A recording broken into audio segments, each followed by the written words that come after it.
Assalamualaikum warahmatullahi wabarakatuh. Selamat pagi anak-anak. Nah, pada kali ini kita masih pada tema struktur dan fungsi jaringan tumbuhan. Pada bagian ini kita akan belajar lebih dalam mengenai struktur dan kemudian kita hubungkan dengan jaringan yang sudah kita pelajari di minggu sebelumnya ya. Oke, langsung saja. Struktur dan fungsi jaringan pada akar. Yang pertama, fungsi akar sendiri adalah menambatkan tubuh tumbuhan, menyimpan air dan mineral, menyimpan cadangan makanan. Nah, akar ini tersusun oleh jaringan-jaringan. Yang pertama ada epidermis, kemudian ada korteks, kemudian ada silinder pusat. Nah, sel-sel epidermis ini memiliki dinding yang tipis sehingga air dan mineral mudah masuk dalam sel-sel epidermis yang kemudian diteruskan oleh korteks dan silinder. Nah, pada bagian tertentu sel-sel epidermis juga mengalami modifikasi menjadi rambut akar yang berfungsi untuk memperluas bidang penyerapan air dan mineral. Nah, pada bagian yang lebih dalam dari epidermis yaitu korteks, korteks ini tentunya tersusun atas jaringan parenkim yang dinding selnya tipis dan tersusun renggang. Kemudian korteks ini berfungsi untuk tempat penyimpanan cadangan makanan.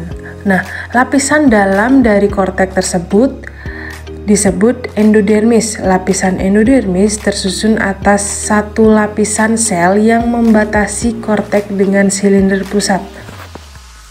Kemudian di sebelah dalam endodermis terdapat daerah silinder pusat atau stele. Nah, silinder pusat tersusun atas jaringan pengangkut dan jaringan pendukung.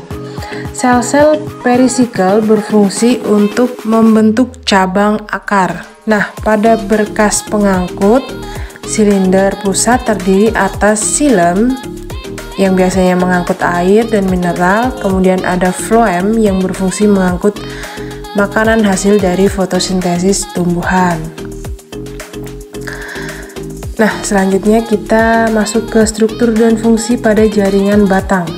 Fungsinya yang pertama untuk menyokong bagian-bagian tumbuhan yang berada di atas tanah, kemudian untuk jalannya pengangkutan air dan mineral dari akar menuju ke daun, juga jalannya pengangkutan makanan dari daun ke seluruh tubuh, dan juga sebagai tempat penyimpan cadangan makanan.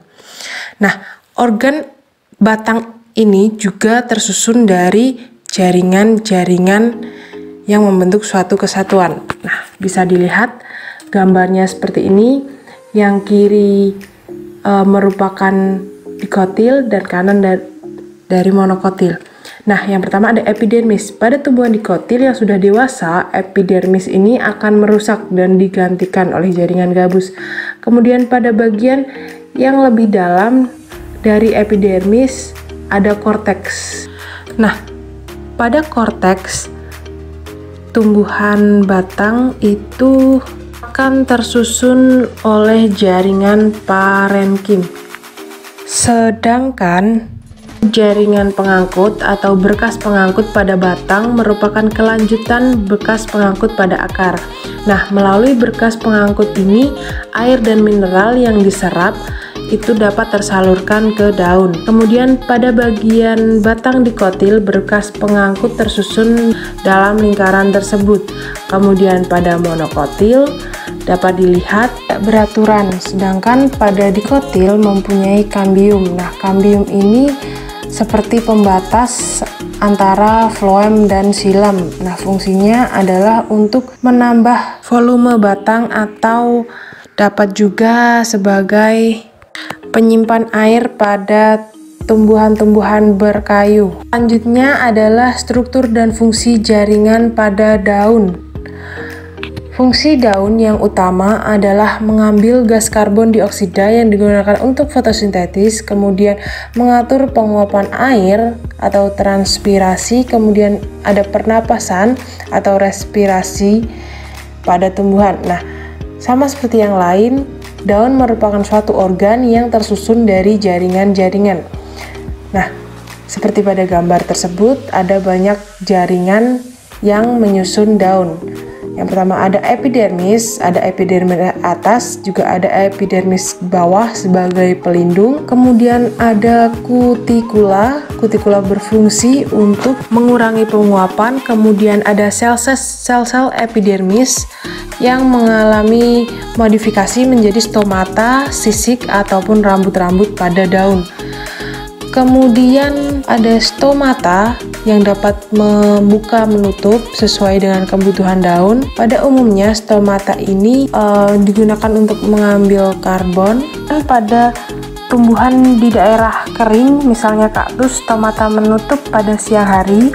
Nah, hal ini dilakukan agar tidak banyak penguapan air dalam tubuh yang hilang karena panas dari sinar matahari tersebut.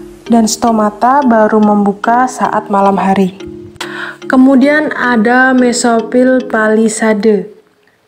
Kemudian juga ada mesofil bunga karang.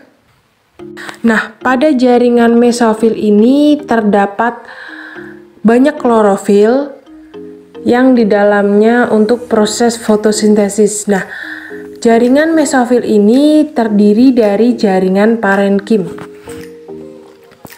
Kesimpulan pada pembelajaran pagi hari ini, yang pertama ada akar tersusun dari jaringan epidermis, korteks, dan silinder pusat.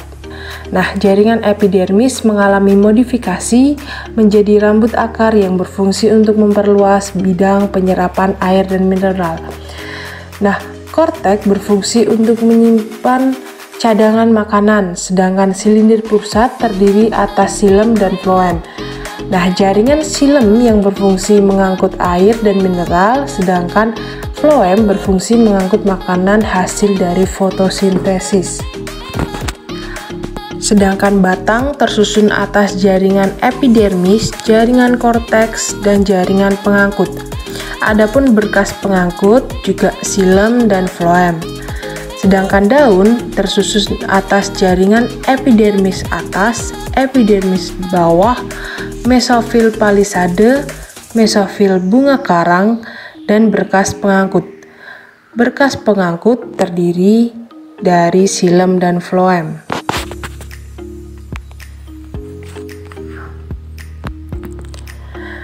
Terima kasih atas perhatiannya pada pagi hari ini. Semoga bermanfaat. Wassalamualaikum warahmatullahi wabarakatuh.